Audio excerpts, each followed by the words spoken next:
The PSNI needs to improve how it responds to reports of missing children and establish a clear model for tackling child criminal exploitation. So this is according to the Criminal Justice Inspection, which has just published a wide-ranging report about how the criminal justice system as a whole deals with these kinds of crimes involving children. Inspectors say that children can be targeted by paramilitaries and organised crime gangs, and it also highlights that children in care can repeatedly go missing and be subjected to various types of exploitation, including sexual. The police have said that they acknowledge the recommendations in the report and that they welcome the chance to strengthen their responses to child exploitation. We're going to have them with us after 8. But first we'll have the Chief Inspector of Criminal Justice, Jacqui Durkin, who authored this report. Thanks very much for coming in, Jacqui. First of all, let's just kind of set it out for people. Missing children. When we talk about missing children in this context, is this any missing child for any reason, or is this children who are missing and believed to be either exploited sexually or in some kind of criminal way? So good morning, Sarah and Chris. Yes, this inspection report was very much about child criminal exploitation, and we know that child criminal exploitation is child abuse. And what we found through case file reviews was that the response to missing children wasn't what we expected, that the opportunities to identify, investigate and disrupt offenders hadn't been followed up on.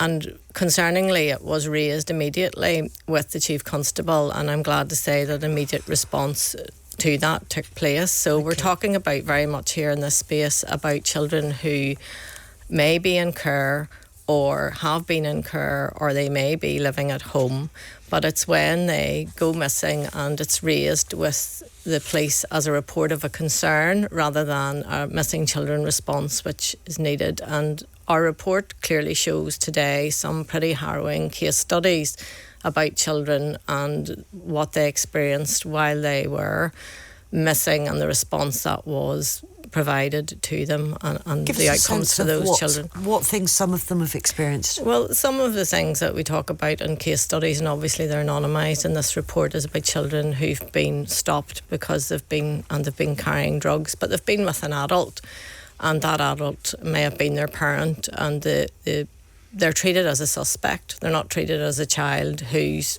carrying a backpack full of drugs, and that parent may or may not be known to the police. So it's about making sure that there's a curiosity around who that child's with, why they're with them, and are there safeguarding or protection issues that need to be considered as well.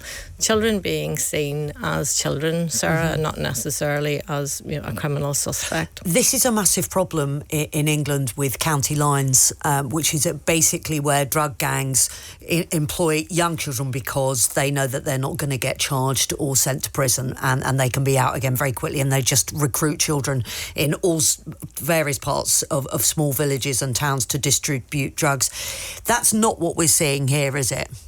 Well, I think that's it, that in perception, I think public perception can be, oh yes, that's county lines and it doesn't happen here. It may not be called county lines, but it very definitely is happening here. Okay. In terms of different types of criminal exploitation, so it can be about moving drugs around, it can be antisocial behaviour, stealing, violence, other sorts of exploitation.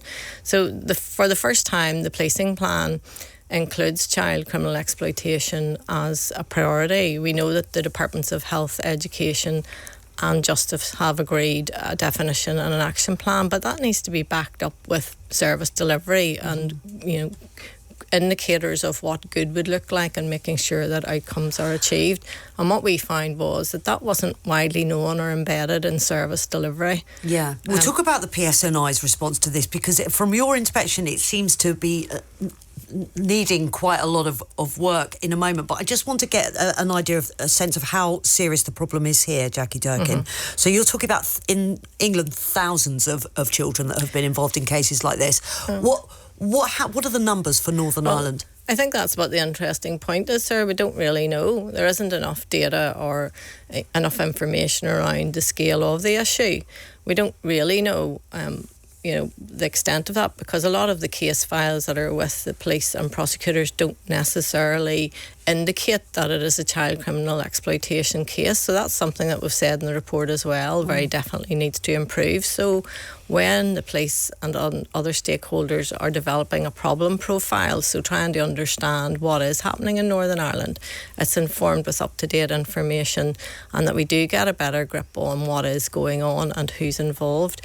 I hope you're going to hear from the police later on that they have taken action. I know they took action immediately when we raised the concerns that we found in the case file reviews, but I think they have taken action since, and that's reassuring. Often, as you know, there's a lag of time between raising issues with an inspected organisation, providing a draft report, and then the final report. So I'm encouraged by some of the action that has taken place since this inspection work. Well, I mean, the two lines that stuck out for me in the report when it comes to the PSNI, and it does highlight some issues right across the board when it comes to the criminal justice system. The Department of Justice as well has questions to answer here. But when it's with the PSNI, it says that they did not demonstrate an adequate understanding of the relationship between child exploitation and missing children reports. And they also, and this is a quote, had not yet worked out how it was going to make sure it was organised to tackle child criminal exploitation. And so what it feels like they've not done anything along this particular line. I think what was really worrying for us was that the depletion of resources in the public protection branch, who had a specific team looking at child sexual exploitation, but how they were resourced to look at and investigate and disrupt child criminal exploitation as well. And we found a lack of awareness by other officers. So we know we're all been talking about the lack of neighbourhood and community resources, and those officers are often a rich source of information about what's going on with children in their community.